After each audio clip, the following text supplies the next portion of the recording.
Pardon the way I look. I don't think I've slept in like 8 days. Got the whole sinus infection thing going on. So we're doing a more laid back video. I posted on Instagram recently just saying, hey, ask me some questions. We'll do a Q&A video. So let's chalk it up and do a quick Q&A. One of the first questions I was asked, what do I want in the Fuji X Pro 3?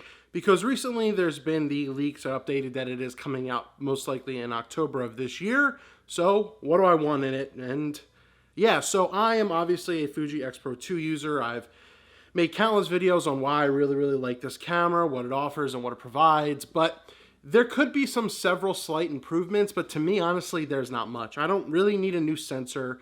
Really the only two, if not three main things I'd ask for are a tilt screen. I think it'd be very good for street photography because I don't shoot from the viewfinder, I shoot from the back screen, so having the tilt, like when I had the Fuji X-H1, when I took that out to Philadelphia at one point to do a review and just to have fun with it, that was great to have that.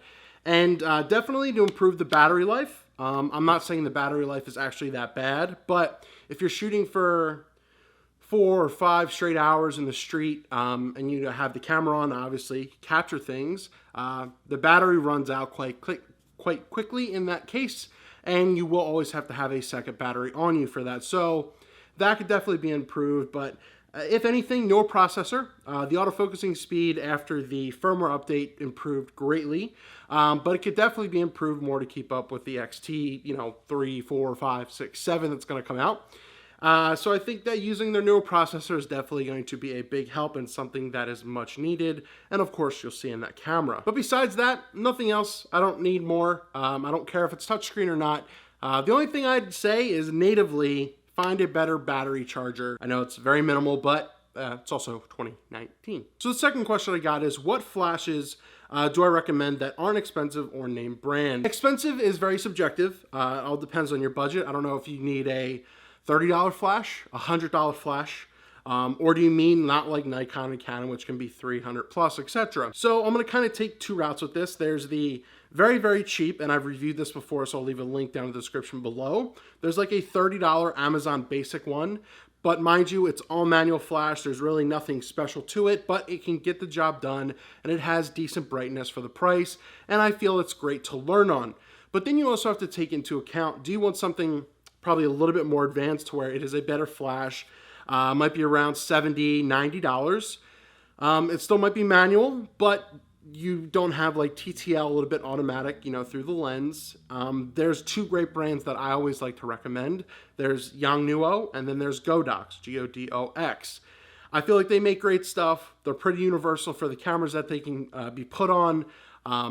Yeah, and you can really go from there. But definitely look into what do you want. A lot of these flashes will be mainly manual, so you'll have to understand how to, obviously, set your exposure, and then to, counteract the flash power, to whatever you're trying to use for that matter, how that relates to your shutter speed, and if you want to go high speed and all that kind of stuff. But the two brands I'd recommend, Yongnuo, Godox. Look into the specifics that you want and make your judgment from there. But you can find a very good flash like that for under $200, if not $150, if not around $70. Once again, the basic one I'd recommend is the Amazon Basics flash. It's $30, and it could do a lot what the others can for the most part. Just obviously limitations because you're getting what you pay for. I got a question for someone just getting out of college and said, do I keep my old work? Should you keep stuff for when you first started? Do I ever look back on that type of stuff? What do I do with older work? That's a very good question, and I feel like you should 100% keep your older work, especially for when you first start shooting, because it's great to see from where you've come and what your mindset back then was, for that matter. And I'll show a couple things I did in college where I basically knew nothing. I really didn't pick up photography or the interest until college. And going from what I had to like my midterm and finals for my photography course, to what I know now is definitely insane, because you think you don't understand light. You don't know light. When you first start out, you don't understand what to do, you don't understand what it does and how you can use it, how you can frame it to your advantage and everything. But yeah, so definitely keep real work. It's great to see where you came from.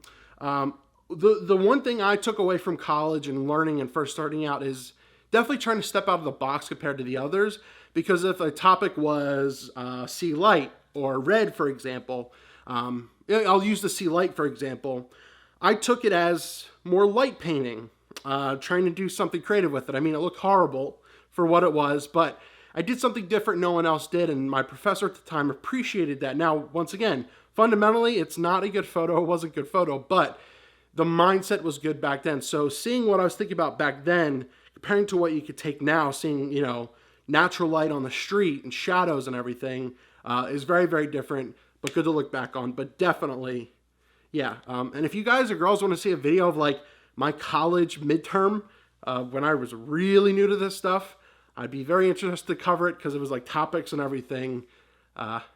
Scary to look at though. This is a good one. What was the weirdest thing I was ever asked to photograph? And I've had a couple, but I do know that some of these out here do exist. But this is nothing I could ever do. I was asked to photograph a funeral before.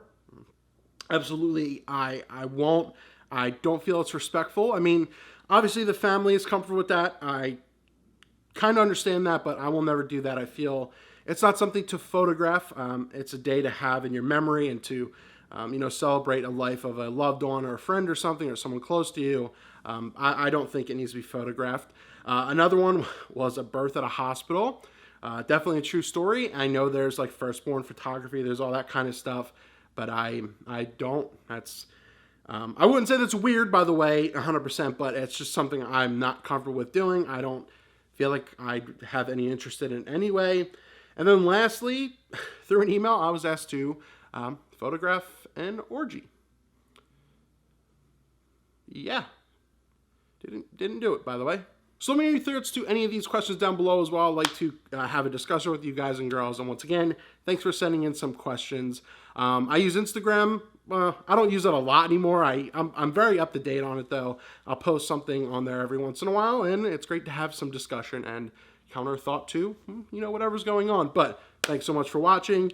Keep tuned for whenever more videos come out. I'm trying to figure out what to make because the gear has been very boring to me and to a lot of others on here, and I hate the sensationalism of some of the topics that are being talked about on here. It's getting very stale and losing a lot of what we used to have before, but let's keep it going. Fuji X Pro 3.